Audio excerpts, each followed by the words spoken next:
नमस्कार, news take के Y factor में आपका स्वागत है। मैं हूं योगेश मिश्र। हर पर्व का अपना गीत और संगीत होता है। गीत की लाइनें सुनते ही यह अंदाज लग जाता है कि किस पर्व की बात हो रही है या इन दिनों कौन सा पर्व चल रहा है। इसमें पूरी दुनिया क्रिसमस मनाने में जुटी हुई है। हर तरफ क्रिसमस की धूम है, तो क्रिसमस के संगीत के बारे में भी जिक्र करना जरूरी हो जाता है। क्रिसमस के मौके पर गाई जाने वाली कैरोल में कैरोल ऑफ द वेल्स दुनिया के विभिन्न हिस्सों में सबसे प्रसिद्ध क्रिसमस गीतों में से एक है। हालांकि यह कम ही लोग जानते हैं कि यह गीत वास्तव में यूक्रेनी संगीतकार मायकोला लिंटोनिया द्वारा बनाया गया था। यह शेड्रिक नामक एक प्राचीन गीत से गहराई से जुड़ा हुआ है, जो ईसाई धर्म से पहले के समय का है। इसी के साथ ही क्रिसमस कैरोल्स के इतिहास पर नज़र डालें तो बहुत अद्भुत तथ्य हाथ लगते हैं। कैरोल शब्द का अर्थ है नृत्य या प्रशंसा और खुशी का गीत। हजारों साल पहले यूरोप में कैरोल्स को चारों मौसमों में लिखा और गाया जाता था,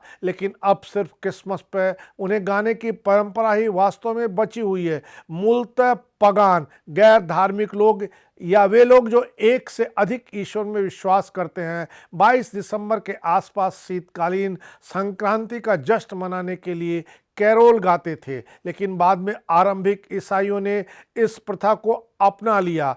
मशहूर क्रिसमस सॉन्ग जिंगल बेल को लेकर कहा जाता है कि यह गीत क्रिसमस के त्यौहार के लिए नहीं लिखा गया था। इसे जेम्स लॉर्ड पिपर पॉट ने 1850 में मैसाचुसेट्स में लिखा था। इसे सबसे पहले एक गिरजाघर में स्कूली बच्चों द्वारा गाया गया था। असल में जिंगल बेल गाना एक थैंक्स गिविंग त्यौहार के मौके पर गाया जाता था। 129वीं ईस्वी में एक रोमन बिशप ने फैसला किया कि रोम में क्रिसमस सेवा में एंजल्स हाइमन नामक एक गीत गाया जाना चाहिए।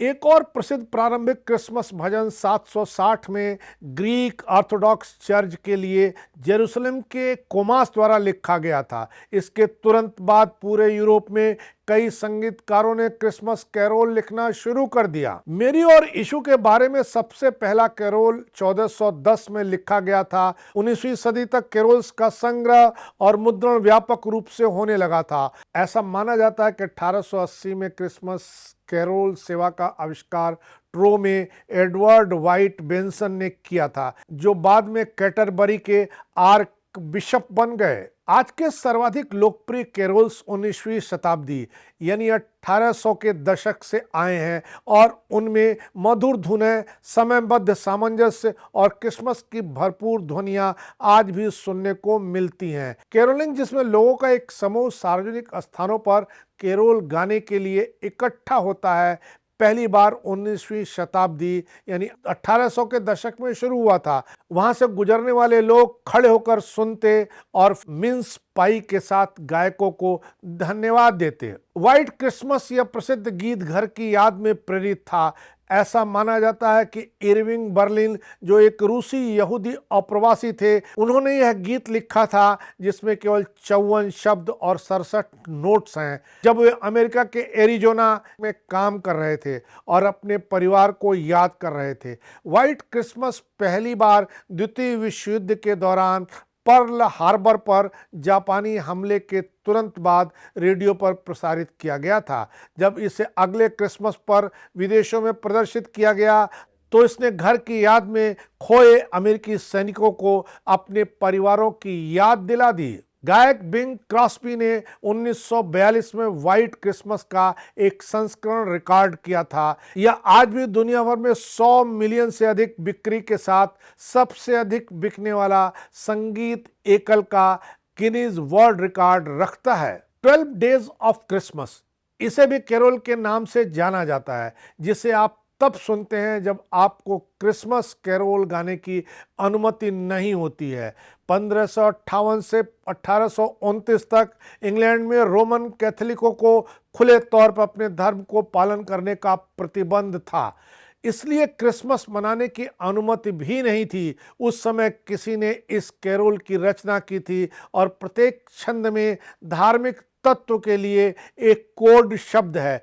पहली पंक्ति में सच्चा प्यार, क्रिसमस के पहले दिन मेरे सच्चे प्यार ने मुझे दिया, भगवान को संदर्भित करता है और नाशपाती के पेड़ में तीतर, लकड़ी के क्रॉस पर मरने वाले यीशु के लिए एक कोड है। विंटर वंडरलैंड गीत भी खुशनुमा शब्दों की पृष्ठभूमि में दुखद माना जाता है। रिचर्ड स्मिथ ने यह गीत लिखा था जब वे टीबी नामक बीमारी से पीड़ित थे। कुछ लोगों का मानना है कि वह गीत उन्होंने अस्पताल की खिड़की के बाहर बर्फ में खेलते हुए बच्चों को देखने की याद से प्रेरित होकर के लिखा था। साइलेंट नाइट का संगीत 1818 में फ्रांज जेवर गुब्बर द्वारा ऑस्ट्रिया के एक छोटे से शहर में जोसेफ मोहर द्वारा पहले से लिखे गए गीतों पर लिखा गया था। ऐसा कहा जाता है कि मोहर की मंडली अकाल, युद्ध और ज्वालामुखी विस्फोटों के कारण गरीब और भूखी थी, इसलिए उसने लोगों को यह आशा देने के लिए 6 काव्यात्मक पद लिखे कि अभी भी एक परमेश्वर है जो परवाह करता है। साइलेंट नाइट इतिहास में सबसे अधिक रिकॉर्ड किया गया क्रिसमस गीत है, जिसके 1978 से अब तक 733 से अधिक विभिन्न संस्करणों का कॉपीराइट है। यहां तक कि दोनों विश्व युद्धों के दौरान एक से अधिक अवसरों पर क्रिसमस पर लड़ाई को अस्थायी रूप से रोक दिया गया था, क्योंकि सैनिकों ने अग्रिम मोर्चे पर एक दूसरे के लिए साइलेंट नाइट का अपना मूल संस्करण गाया था।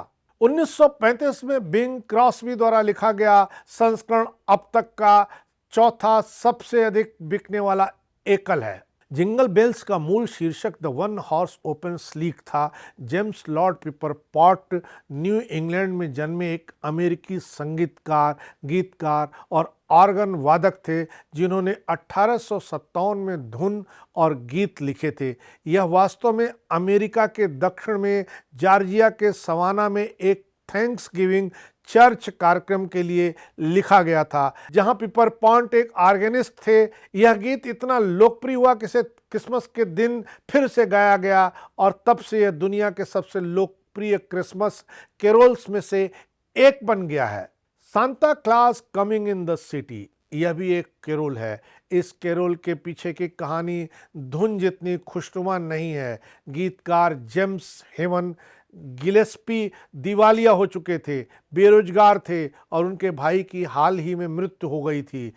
जब उनसे क्रिसमस गीत लिखने के लिए कहा गया, शुरुआत में वो बहुत दुखी थे, लेकिन अंततः Santa Claus coming in the city गीत लिखकर उन्हें अपने भाई के जीवन और उनके द्वारा साझा की गई क्रिसमस की यादों से प्रेरणा मिली।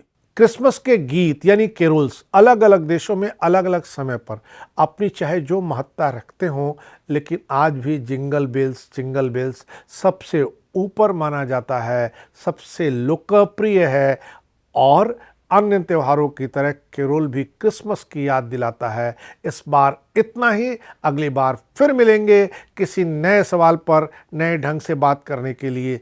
तब तक के लिए नमस्कार।